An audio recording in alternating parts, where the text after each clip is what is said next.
មានចិត្តសន្តិលោកជួយកសាងជួយដោយចិត្តស្មោះជួយគ្មានចិត្តលឹងទាំងជន់ពីកាអរគុណឯកឧត្តមនិងសុខសន្តិភាពកូនចៅរកព្រៀបសួងប្រាថ្នាទេវតាឆ្នាំថ្មីតាមថែរក្សាឯកឧត្តមជំរាបផងណាជាប្លុកនៃកូនចៅ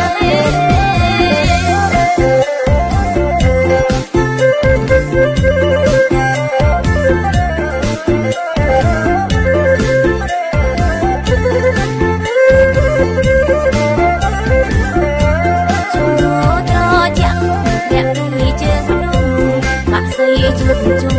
មាន